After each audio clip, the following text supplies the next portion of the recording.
Good morning, everybody. It is 9:45 on the AM dial, and my name is Jen Koken. I am your favorite executive leadership coach working with women in STEM and other male-dominated industries to help you lead with more authority, influence, and impact. That means confidence in who you are, the ability to inspire and breathe life in your team so you can make the impact you want to make. And it is 9:45 on the AM dial, and it's time for Java with Jen. That's me. Java with Jen. If you tuned in last week, all month we are featuring Traci Brown, who is a body language and lie detection expert. She, and I'm going to make sure I get this introduction right, people, because she's an impressive lady. She is trained to build company and people's bottom line by detecting deception. She's a frequent guest on TV, interpreting the body language of criminals and politicians. And sometimes both labels describe the same person. She even helps lawyers pick and persuade a jury using body language. Here's a couple of fun facts. She's got a deal with Kevin Harrington, one of the sharks from the hit ABC TV show Shark Tank. She's a former member of the national cycling team. Her new book, How to Detect Lies, Fraud, and Identity Theft, is hot off the presses. And this just in, she's the executive producer of a new TV series, Truth, Lies, and cover-ups. So last week, if you tuned in, we talked about one of the key pieces, and we talked about a lot of really fun things, and you should go back and check out that episode. But the key was how to kind of read a room when you walk in. And we talked a lot about the kind of cases that Traci's working on. But when I asked the question, can I trust my gut? She was like, ooh, that's loaded. Let's talk about that next week. So I'm excited to talk with her about that. I'm going to bring her on in a minute. Shameless plug for my book. Go get it everywhere you can buy books. Make Imposter Syndrome Your Superpower. You can get it now. Let's bring Traci in and have a little fun today, shall we, friends? All right, Traci, here we go. Here you go. Here you go. Welcome back to this week's episode of Java with Jen. How are you? I'm doing awesome. Good. All right, let's get into it. The question we left last week, because I said, okay, first thing, read the room, check the vibe, understand you have your biases. And I said, and then trust your gut. And you went, oh, we got to talk about that. So let's talk about trusting your gut, because you may just blow my mind. Right. Well, I don't know if I'll blow your mind, but I do know a thing or two about your gut. And what's important to know is that when you walk into a room, is that your filter, you have about 180 filters. And all this information is going through them that's going to result in a feeling. And that's going to dictate your behavior. And so, for instance, excuse me, I went to, I'm a member of the National Speakers Association. I went to our CSP, it's our Certified Speaking Professional Summit. So you got to be one of like the top members to have this designation. You have to earn it. It's not easy. And there's a separate conference just for us. Great. So I went in, and one of the first time people sat by me, and she goes, oh my God, these people, they're talking to each other. I was like, and I don't have patience for people without confidence. I most situations, I think you worked for maybe 10 years to get this certification, and you're here, and now you're worried that people are talking to each other. She goes, they're all in groups. And I was like, look, you're here. You earned it. You need to go get it. And then she decided to not sit by me. See, I would have been like, you're my best friend now because you're telling it to me straight and you're not going to lie to me. Yeah, she wasn't into that. And I'm like, what are you doing? Like, you're a keynote speaker, and you can't, like, you need to get here and mix it up a little bit and get those referrals. Okay, so what does that mean? Is that her filters, she has something going on in there. Like, she's not right with herself. Yeah. To have that kind of response, to earn that, and then pay the money to get there, fly all the way there, and then in 10 years, you said 10 years to get there. It can be 10 years, okay. Yeah, and that's what it took me to earn mine. Some people are quicker, but with that attitude, I can't imagine you get it at all. But hey,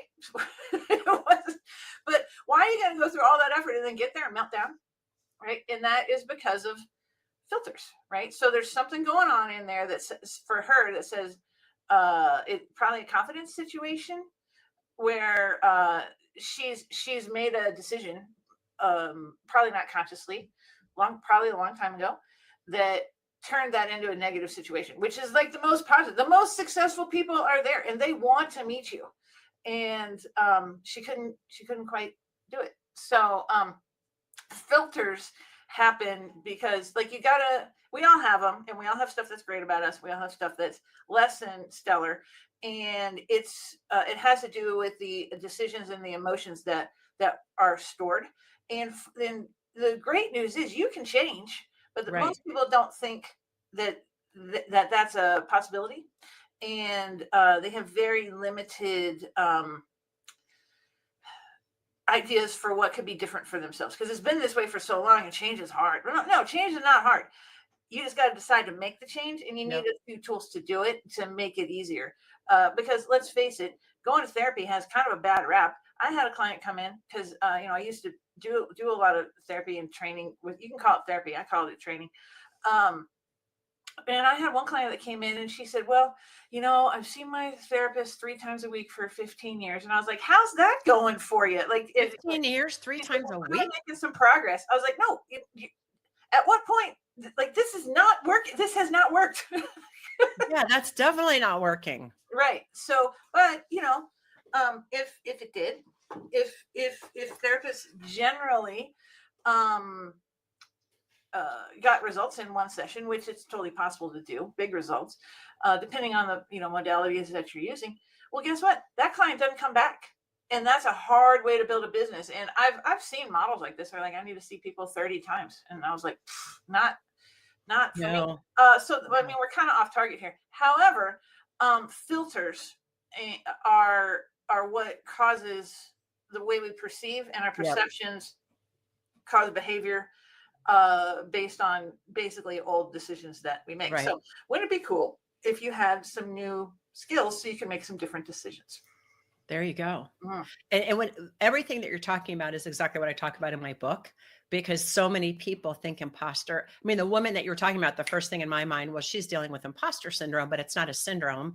It's an as-lived experience. It's an amygdala hijack. So something happened. And I always look at what's the brain pattern that put that in place, so that we, if we want to lead with confidence, we've got to be able to do the work on ourselves to understand those filters we have, where they come from, and hopefully identify that pattern, that brain pattern, disrupt it, and be on the lookout. There you go. For it. Right. But that takes the internal work. So even when you do the work. Yeah, you have to do the work. I mean, if you want to be the kind of leader people naturally want to follow, it's the inner game of leadership. You're going to be a terrible leader. And this used to be me, so I can say this. You're going to be a terrible leader if you haven't done the work on yourself, because you will feel fake. People won't believe you. You'll be like a cheerleader, or you'll be towing the company line, and you won't truly be leading from your core values or making choices from your core values. So I hear a lot of similarities in a sense. Yep. You will react. You won't respond. Yes. If you're not operating with clarity. Right. Okay. I love that. So we want to make sure we're not, we got to check our gut, right? We walk in the room, we check the vibe, we check our gut, we figure out what those biases are, which starts with our own internal figuring that out, right?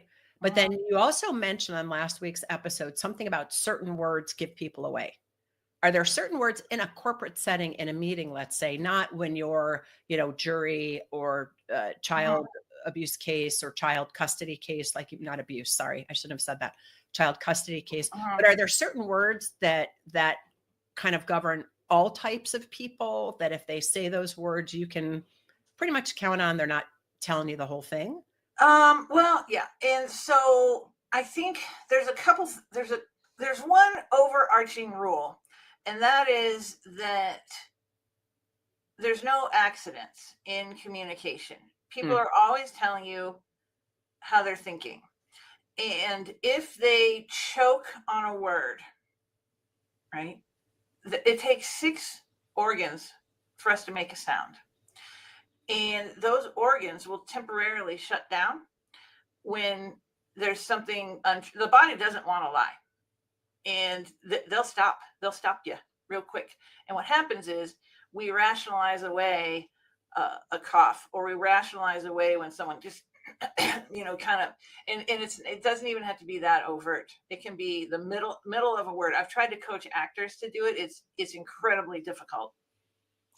But the body will take care of it for you. Listen to that word, because there's something behind that word. To the extent that you rationalize it away is to the extent that you're not interested in knowing the truth. So I would for Ooh, sure, that's like, I good. always listen for that, where you go, oh, okay, there's something else going on there. Something Now, else. it's not that you want to go around creating these gotcha moments, because Right. that's uh I futile and not productive, I think, in Right. a lot of Right. ways. But you can know a little bit more, and you can ask some probing questions around that topic, or you can go make a different decision, and knowing that you have a handle on the truth much more than what maybe they want you to. Okay, you said some really interesting things. You said so many interesting things, but the things I caught was 6 organs in the body. Uh, To make a six sound. organs. Say again, 6 organs are required to make a sound, Mhm. so that if somebody's lying, there's and there's like a cough, like you said, or a whatever It'll else, be like a hitch in their word in the middle of it. Yeah. there's probably something to that. And Mhm. then you said, and I don't think I can quote you, but we can go back and watch it later for the replay, friends. But you said, to the degree you're willing to rationalize that is to the degree to which you're not willing to face the truth. Yeah. People rationalize it. Oh, that's just an accident. You can't make a decision on that. Well, yeah. You actually probably should make a decision exactly on that. Yeah. Right. Or not make a decision, but get curious. Get curious and Yeah. interested, like, Well, and make the decision to ask a different question, right? yes. And dive deeper with that. And dive deeper with that wherever they Mhm. had the hitch in their giddy up. I Mhm. also think it's important for people to understand, well, what I would recommend is don't do it in the middle of whatever meeting you're in, unless the decision's about to be taken in that Unless you need meeting. to. Yeah, Unless you'll you know need when. to, have a Mhm. sidebar if you can. Somebody who's managing somebody that does that in the middle of a presentation with a lot Mhm. of data, Mhm. do you want to call them out to question the data? Maybe in that meeting, or if a I need to. decision's about to be taken. But Mhm. that's a really good clue. So we have read the vibe in the room, and we've got when somebody chokes or stutters or has I'm just going to call it a hitch in your giddy up. I don't know Mhm. why, but kind of like that phrase. When they're saying a word, get curious and Mhm. interested and ask more questions or a different question about that particular aspect of what they're speaking about. Oof. Exactly. It's good stuff. All right. Well, everybody, anything else you want to say about this, Traci? There's always a lot more, but we have several episodes here, Jen. We have We 2 can't more we can't episodes. give it all away. We can't give Of it all away course. at one shot. Mm-mm. But what we can say is that April 30th, 11 a.m. Eastern, Traci is going to be my guest as part of the Empowering Expert series. I'll make sure the link is in the show notes after we get off here, because I can't do it now, so that you can go and register. You'll get some reminders about, when the show's coming up at 11 a.m. Eastern. You'll get an ability to register for it. And Traci's going to give her signature talk, which I'm so excited about. Liar, liar, pants on fire. And if you tuned in last week, if you didn't, you need to go back, because she talked about how she took an interrogation course, because that's who Traci is. So she does in her spare time. As part of her, it's not really her spare time, but it's part of what you Spare do. week. Your spare week. It's part of what you do as Spare an week. expert. But I find that you're so fascinating. That's why I love having you on here, and why I love having you as a guest. All Oh, right, everybody. Thank you. Thank you. Thank you. And thank you, Traci. And thank everyone else for tuning into this week's episode of Java with Jen. Java with Jen.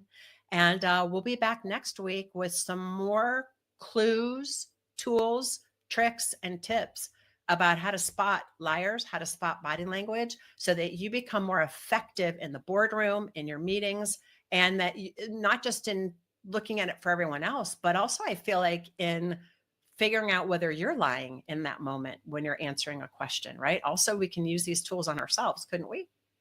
yeah. If you don't believe yourself, yeah. Yeah. I mean, I was thinking about like a presentation somebody's preparing for, and they choke on a word. Well, why am I choking on that word? There's certain words that we sometimes, maybe there's not a truth in that moment or that bullet point that you're about to Mhm. state. Yeah. And maybe there's a body language expert in the room that's going to call you out. You They don't could. know. They could. They'll do They that. could.